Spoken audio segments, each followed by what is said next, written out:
Hello guys! Welcome back to my channel. Ngayong araw, tuturuan ko kayo kung paano ang tamang paglalatag para sa ating one-way suspended slab. Kaya tara, umpisahan na natin. Bago natin latagan ang ating slab, ay dapat nating i-double check ang ating mga formworks at yung ating mga supports. Kung ito ba ay stable na at pwede na siyang latagan ng mga bakal. Para maiwasan din natin ang pagbaba ng ating mga forma habang tayo ay naglalatag ng ating mga bakal. So yun po ang una nating i-check, ang inspection ng ating mga formworks. Check nyo po kung tama po yung dimension ng ating mga bika, mga soroho ng ating mga poste at mga iba pang parte ng ating mga structural members. Ayan. So ito po ang ating babaan ng ating suspended slab.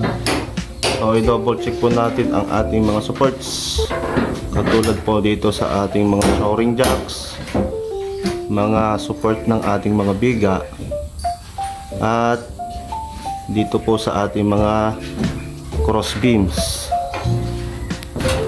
Ayan.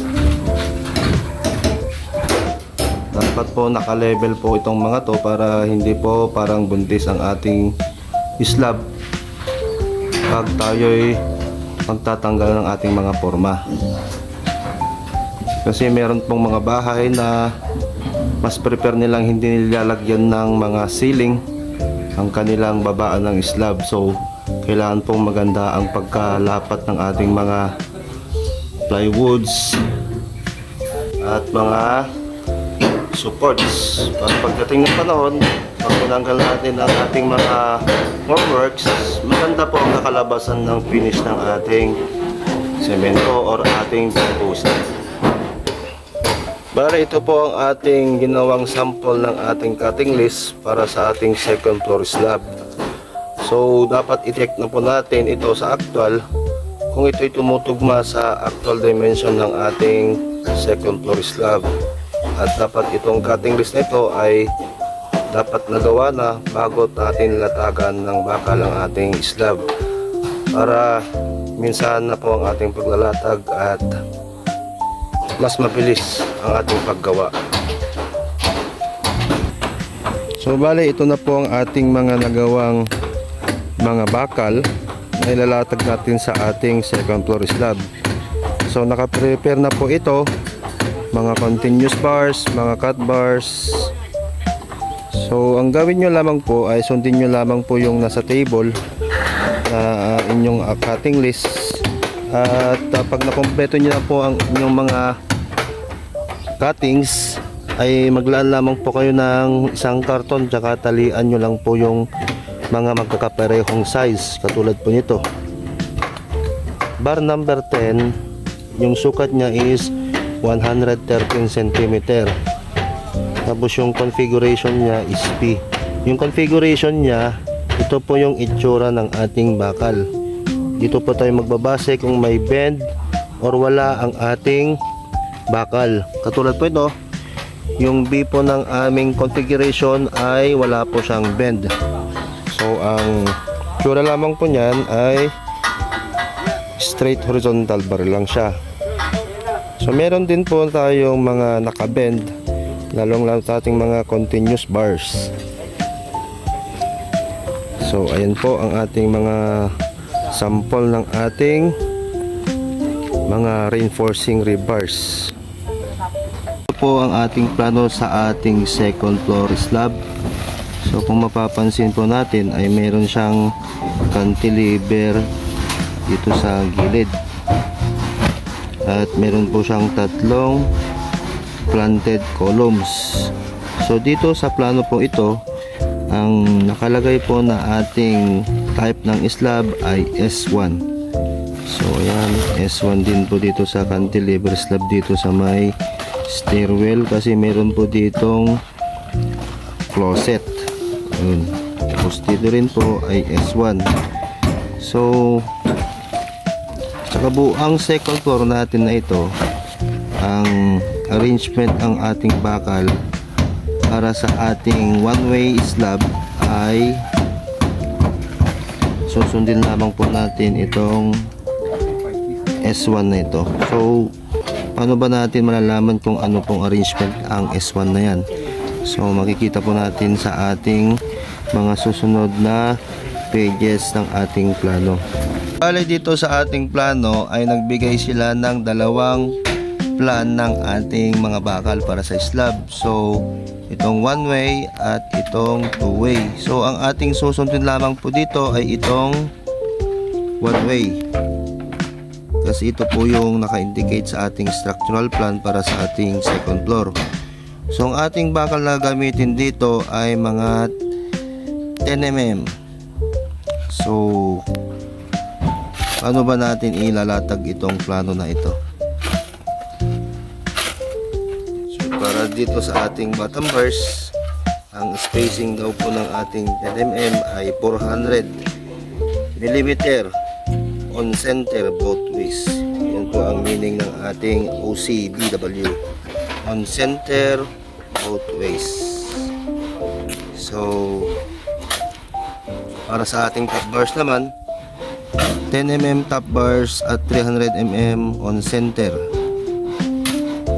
So, ayan, tapos meron din siyang 10 mm top bars, 150 mm on center. So kung mapapansin nyo, parang napakahirap itong gawin. So tuturuan ko po kayo kung paano ito i-actual para matutunan nyo po kung paano ito gawin sa inyong mga bahay.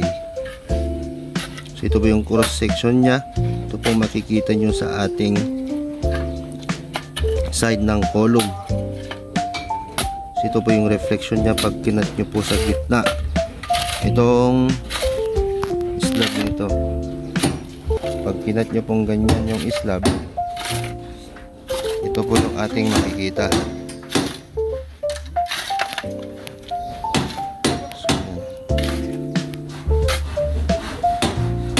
Ang una nating ilalatag ay itong mga bakal ng bottom bars. At itong mga bakal ng bottom bars, ang dapat muna nating ilatag ay itong mga bakal na perpendicular sa long direction or sa mahabang dimension ng ating slab. Halimbawa, ang ating slab ay 4x5. Ang una nating ilalatag ay yung 4 meters dahil siya yung bibit-bit sa mahabang bakal na 5 meters. Ayan. Ang ating dimension sa ating mga bakal or ang ating spacing sa ating mga bakal para sa ating bottom bars ay 40 cm on center both ways. So sa ating pag-splice or pagdudugtong, dapat ito ay staggered or alternate. At wag po ninyong pagpare-parehasin yung location ng inyong splice para maiwasan po natin yung tinatawag na deflection sa slab or yung pagbubuntis ng ating slab dahil sa bigat ng ating buhos.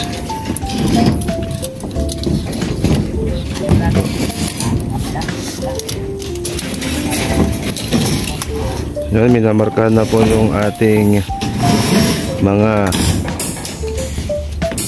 spacings para sa ating bottom bars.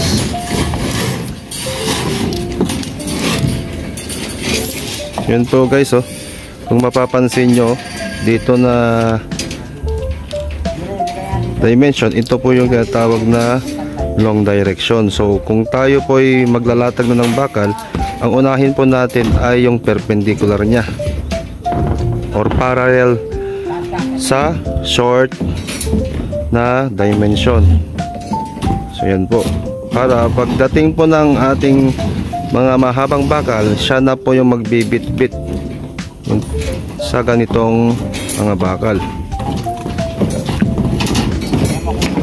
So yan po. sa ating bottom bars, dapat po tumagos ang ating mga bakal sa ilalim or sa gitnaan ng ating biga.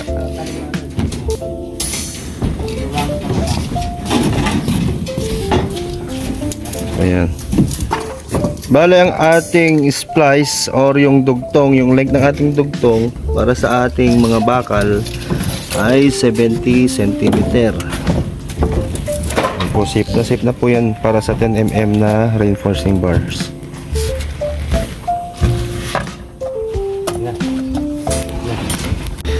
So ayun guys, pagkatapos ng ating mga bakal along long direction, ito naman pong short direction ang ilalagay natin. Pag sinabing short direction, ito ang ating short direction sa slab, itong maliit na dimension na to. So ang tawag sa bakal naman yan, rebars or reinforcing rebars along short direction. Perpendicular siya sa short direction ng slab. So yan naman po ilalatag natin pagkatapos nating ilagay itong rebars along long direction. So yun lang po. Ang space din po niyan ay 40 cm on center.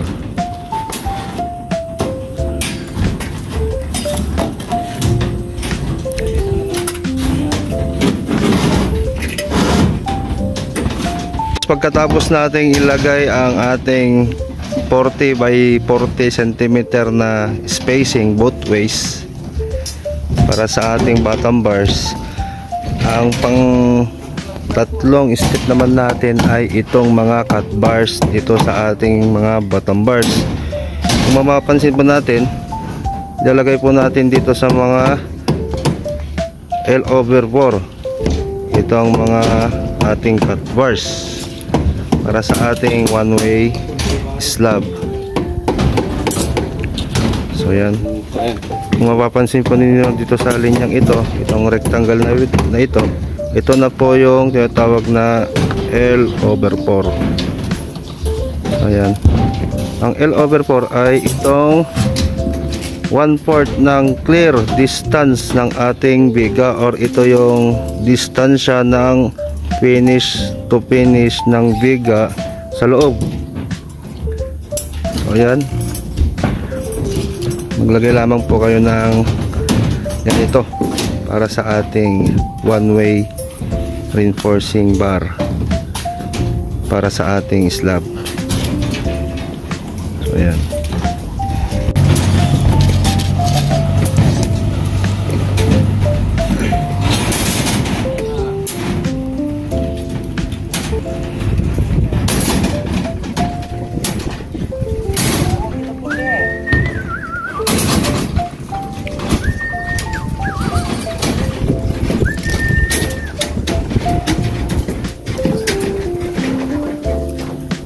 Ang itsura ng ating mga cut bars para sa ating bottom bars.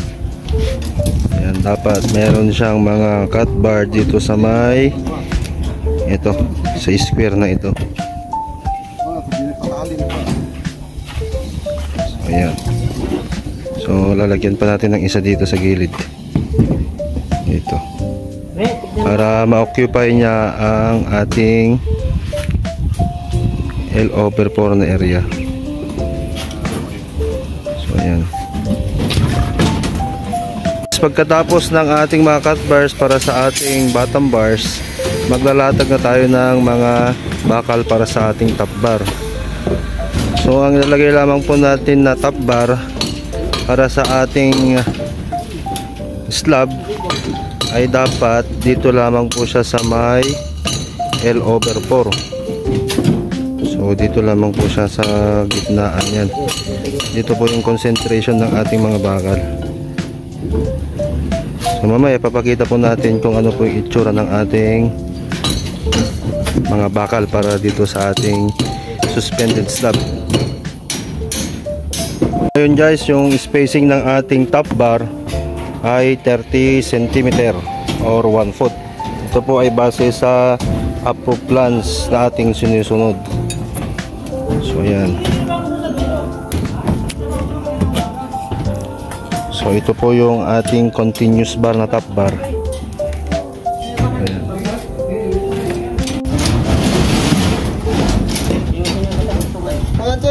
Oh, ingatan lang. Yan. Center mo lang dyan. Boom. Oh. Ay, nanoy.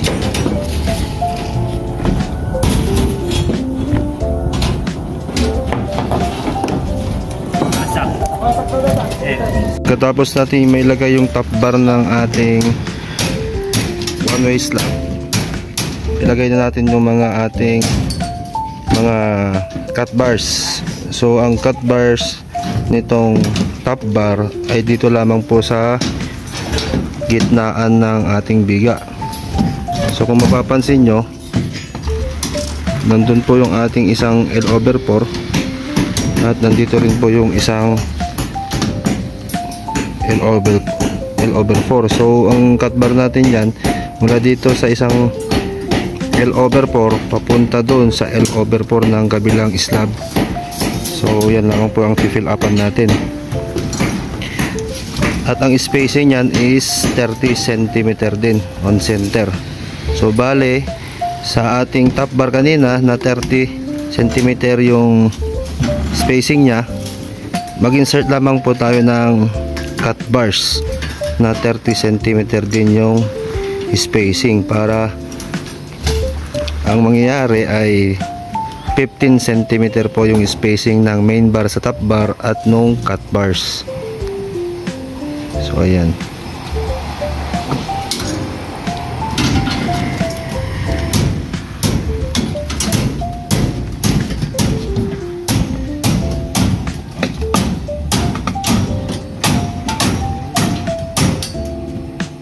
Tatapos naman natin dito sa metal strip na cut bars, lalagyan din natin dito sa may discontinuous end na strip para sa cut bars ng ating mga top bars. So yan, magmula po dito sa may end ng biga natin dito, sukatin nyo lamang po sa hanggang sa may L/4. Yun na po yung ating sukat para sa ating cut bars, para sa ating top bar. Ayan, tali nyo lang po sa taasan ng ating biga yung ating mga cut bars para sa ating top bar. Ayan.